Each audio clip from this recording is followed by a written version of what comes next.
डाळ आणि टमाटर लाल टमाटर याची चटणी बनवणार आहे मित्रांनो. बघा ही चटणी कशी बनवतात ते तुम्ही लक्षात घ्या. आणि जर तुम्हाला ही चटणी आवडली याची मी रेसिपी तुम्हाला बनवून दाखवत आहे. बनवल्याच्या नंतर तुम्ही काय करा, नीट व्यवस्थित लक्ष करा आणि लक्ष केल्याच्या नंतर खाऊन बघा. खाऊन बघितल्याच्या नंतर जर तुम्हाला आवडली असेल तर काय करा, तुम्हाला लाईक करा आणि सबस्क्राईब करा. चालेल, धन्यवाद मित्रांनो.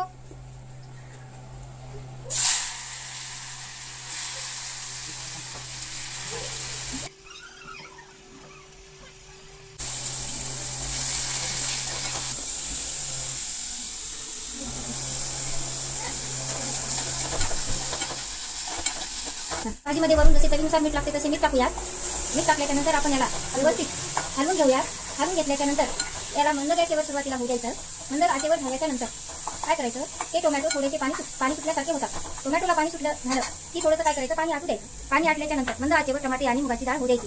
झाल्याच्या नंतर त्याच्यावर झाकण काही ठेवायचं नाही. फक्त याच्यामध्ये कोथिंबीर पण टाकायची नाही आणि लसूण सुद्धा टाकायचं नाही. याची भारी एवढी टेस्ट होती मित्रांनो, तुम्ही एकदा खाल तर बार बार खाल.